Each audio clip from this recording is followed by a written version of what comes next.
रात के समय अंधेरे में अपने जीवन में कुछ समय निकाल करके सड़क मरम्मत कार्य कर रहे हैं।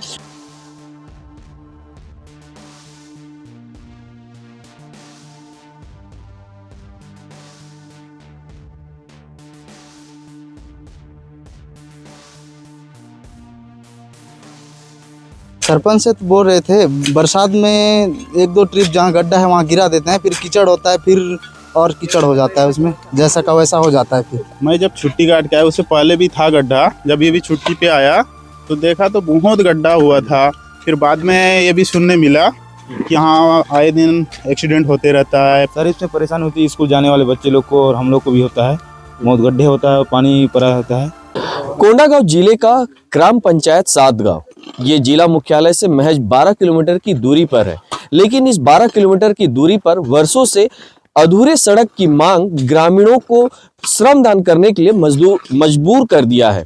इस वक्त मेरे पीछे वो सभी ग्रामीण युवा हैं जो श्रमदान कर अपने गांव के पहुंचने तक के जो पगडंडी है, मिट्टी का सड़क है, उस पे निर्माण काम कर रहे हैं, उस पे मरम्मत कार्य कर रहे हैं। ग्रामीणों ने हमें इस निर्माण कार्य के बारे में पहले ही बताया है कि इस सड़क के माध्यम से 7 गांव के 5 बस्ती में पहुंचने का ये मार्ग है और इस मार्ग में काफी बड़े बड़े गड्ढे हो चुके हैं और इसको लेकर के ग्राम पंचायत से लेकर के जिला कलेक्टर कार्यालय तक ये आवेदन कर चुके हैं, लेकिन इनकी जो समस्या है उसका समाधान नहीं हुआ। और अब ये ग्रामीण हाथों में फावड़ा लेकर के रात के समय मजदूरी करते हुए यहाँ नजर आ रहे हैं। और ग्रामीणों ने यह भी बताया कि रात के समय मजदूरी करने का कारण ये है कि ये सभी किसी न किसी क्षेत्र से कार्य करते हैं। कोई खेती में किसानी का कार्य करता है, तो कोई मजदूरी कार्य करता है, कोई राजमिस्त्री का काम करता है।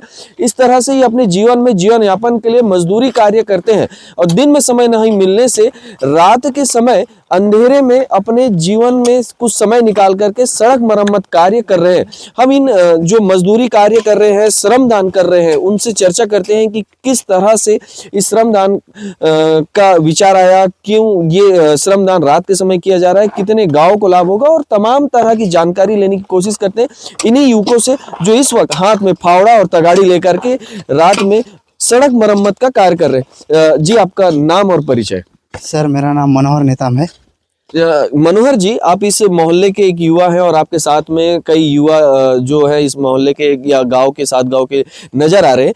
तो ये सड़क निर्माण कहां से कहां तक का किया जा रहा है, आप लोगों के द्वारा मरम्मत कार्य किया जा रहा है और कौन कौन से मोहल्ले बस्ती को इसका लाभ मिलेगा?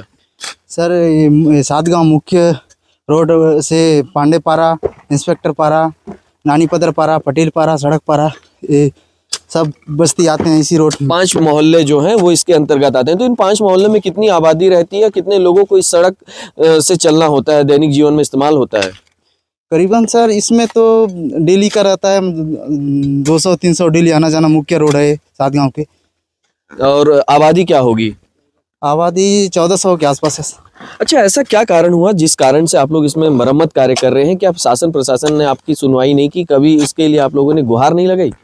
सरपंच से तो बोल रहे थे बरसात में एक दो ट्रिप जहाँ गड्ढा है वहाँ गिरा देते हैं, फिर कीचड़ होता है, फिर और कीचड़ हो जाता है उसमें, जैसा का वैसा हो जाता है फिर। अच्छा, और इस कारण से तो आप लोग कभी जिला प्रशासन के पास भी गए होंगे? ये जो आप लोगों को निर्माण कार्य का जो विचार है ये कैसे आया? रात के समय करने का तो आप लोगों ने कारण बता ही दिया है कि दिन में आप लोग मजदूरी कार्य के लिए जाते हैं, लेकिन रात में कर रहे हैं इसी कारण से। लेकिन ये विचार कैसे आया कि आप लोगों को खुद से ये बेड़ा उठाना चाहिए, आप लोगों को मजदूरी करना चाहिए? एक अपना फौजी भाई हैं, वो अपने बस्ती में आके 4-5 युवा से संगठन बना के चर्चा किए कि रास्ता बहुत खराब है। हाँ। तो उसको मिलजुल के बस्ती वाले। कौन है वो फौजी भाई और क्या नाम है उनका? उसका सुखलाल नेताम है। तो यहाँ आप लोगों के बीच में वो सुखलाल नेताम आर्मी का जवान यहाँ पे मौजूद है? जी सर हैं। अभी कौन है? सुखलाल नेताम फावड़ा पकड़े हुए हैं सर। अच्छा, ये जो फावड़ा पकड़ी हुए हैं ये आर्मी, इंडियन आर्मी से हैं और इनके ही विचार से इस गांव में ये ऊर्जा देखने को मिल रही है और हम इनसे भी जानते हैं कि किस तरह से इन्होंने इस कार्य का बेड़ा लिया है। सुखलाल जी, थोड़ा सा आपको मैं रोकना चाहूँगा। सबसे पहले तो आपका परिचय लेना चाहूँगा क्योंकि अभी ये चर्चा के दौरान पता चला है कि आप इंडियन आर्मी के हैं। तो क्या अभी भी आप इंडियन आर्मी में पदस्थ हैं? हाँ, पदस्थ हूँ अभी। कहाँ पदस्थ है, कौन सी सेना में है, क्या है आपका परिचय? मैं भारतीय थल सेना में असम में पोस्टेड हूँ अभी। अच्छा, तो क्या अभी छुट्टी पे आए हैं? हाँ, अभी छुट्टी पे आया हूँ। तो यहाँ आने के बाद आपको क्या स्थिति नजर आई और आपने क्या मोटिवेशनल लोगों के साथ चर्चा किया कि यहाँ आज आप लोग सभी फावड़ा लेकर खड़े हैं? मैं जब छुट्टी काट के आया, उससे पहले भी था गड्ढा। जब ये भी छुट्टी पे आया तो देखा तो बहुत गड्ढा हुआ था। फिर बाद में ये भी सुनने मिला कि हाँ, आए दिन एक्सीडेंट होते रहता है, पानी आता है तो पूरा पानी भर जाता है। तो स्कूल बच्चे पूरे 5 पारा के इधर से आना जाना करते हैं स्कूल बच्चे, इनको आने जाने का बहुत दिक्कत होता है। फिर बाकी युवा साथियों से मैंने इसके बारे में बात किया कि भाई ये क्या है, आप लोग क्यों इसको ठीक नहीं कर रहे। 3 लोग बोले कि हम लोगों ने पंचायत में वो किए थे आवेदन, ऐसे बताए थे। तो बोल रहा है पंचायत में थोड़ा समस्या आ रही है, पैसे वैसे का जो भी है, इस कारण नहीं कर पा रहे। तो मैं सभी युवा साथियों संगठन से एक बार बात किया कि भाई दूसरे के भरोसे नहीं रहना है, हम अपने से भी कर सकते हैं कुछ। फिर बोले हम लोग के पास टाइम नहीं है, हम समय नहीं दे पा रहे हैं क्योंकि हम डेली वही है टाइम नहीं दे पा रहे हैं। इसलिए फिर बोला ठीक है, दिन में नहीं दे पा रहे तो फिर रात को इकट्ठा होके काम कर देते हैं, कोई हो जाएगा बोल। अच्छा, आप लोग ये आपके मोटिवेशन से कितने लोगों ने यहाँ पे श्रमदान करने का निर्णय लिया और कितने यहाँ पे, क्योंकि हमने देखा कि कुछ ट्रैक्टर भी लगे हुए हैं, तो ट्रैक्टर तो फ्री में नहीं चल सकता, उसके लिए मुरुम लाने के लिए तो उसके लिए लगता है, तो क्या ट्रैक्टर वालों ने भी श्रमदान दिया है और कितने युवाओं ने यहाँ श्रमदान किया है? ट्रैक्टर तो 4 ट्रैक्टर है जिन्होंने श्रमदान दिया है, प्लस अपने कम से कम 30-40 युवा साथी आ गए। जो पहले तो मैं 10-12 को बोला था, बाद में देख के पूरा गाँव के आ गए और श्रमदान दे रहे हैं। अच्छा, तो ये काम कब से चल रहा है और क्या लगता है कब तक का ये सड़क पूरा हो जाएगा और कितनी दूरी की ये सड़क है?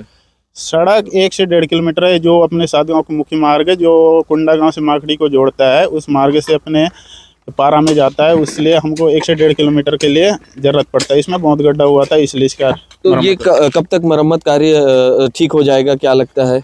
अब यही 2 से 3 दिन में पूरा हो जाएगा, क्योंकि रात में ही काम चलता है, दिन में तो हो नहीं पाता क्योंकि सभी किसान खेत में जाते हैं, कोई बाहर जाते हैं। जी जी, शुक्रिया। तो ये थे हमारे बीच में इंडियन आर्मी के एक जवान जो गांव पहुंचते हैं छुट्टी के लिए और छुट्टी में आने के बाद वो देखते हैं कि किस तरह की यहाँ पे समस्या है और उस समस्या का निदान के लिए आपस में ही ये युवाओं से चर्चा करते हैं और किस तरह से ये युवा यहाँ रोजगार का अपने दैनिक रोजी के कार्य से, दिहाड़ी काम से समय निकाल करके मजदूरी करते हैं, ये हमें दिखाई देता है। और इसके बाद उसके बाद यहाँ पर ये जीवंत उदाहरण है कि अगर हम कोई विचार, अगर कोई बेड़ा हम उठा लेते हैं तो उसे सार्थक करना कोई कठिन बात नहीं है। परिश्रम और श्रमदान भी के साथ साथ ऐसे उपाय भी हैं जिसके चलते ये काम को, पुनीत कार्यों को पूरा किया जा सकता है। कुछ युवाओं से और चर्चा करते हैं कि यहाँ पे समस्या किस तरह की होती थी। जी, आपका नाम बताइए सबसे पहले। सर, मेरा नाम जितेंद्र मरकाम है। जितेंद्र जी, यहाँ पे समस्या क्या होती थी? बड़े बड़े गड्ढे तो हमें समझ में आ गया, लेकिन उसमें किस तरह की परेशानी होती थी? राहगीरों को क्या क्या असुविधा होती थी? सर, इसमें परेशानी होती है स्कूल जाने वाले बच्चे लोग को और हम लोग को भी होता है। बहुत गड्ढे होता है, पानी पड़ा होता है। इसके अलावा और क्या परेशानी होती है? सर, होता है जैसे खेत और किसान जाते हैं काम वाम करने के लिए, एक्सीडेंट हो जाता है, एम्बुलेंस का हो जाता है, सब आते हैं, दिक्कत हो जाता है। जी बिल्कुल। तो ये थे ग्राम पंचायत 7 गांव के युवा जो किसी न किसी रोजगार के लिए दिन में कोंडा गांव या आसपास के क्षेत्र में मजदूरी करने या अन्य जीवनयापन के कार्य के लिए जाते हैं और रात में आज अपने ग्राम के सड़क मरम्मत कार्य के लिए हाथ में फावड़ा और तगाड़ी लेकर श्रमदान कर रहे हैं। शायद इनकी समस्या का सुनवाई पंचायत स्तर पर ही हो सकती थी, लेकिन इनकी सुनवाई को अनसुना कर दिया गया। मजबूरन आज ग्रामीण इस निर्माण कार्य को अपने हाथों से पूरा कर रहे हैं। IBC 24 की खबरों को यूट्यूब के चैनल IBC बस्तर पेज पर लाइक एवं शेयर जरूर करें, साथ ही बेल आइकन दबाकर सब्सक्राइब करना न भूलें। कोंडा गांव से कैमरा सहयोगी फागू यादव के साथ अंजय यादव।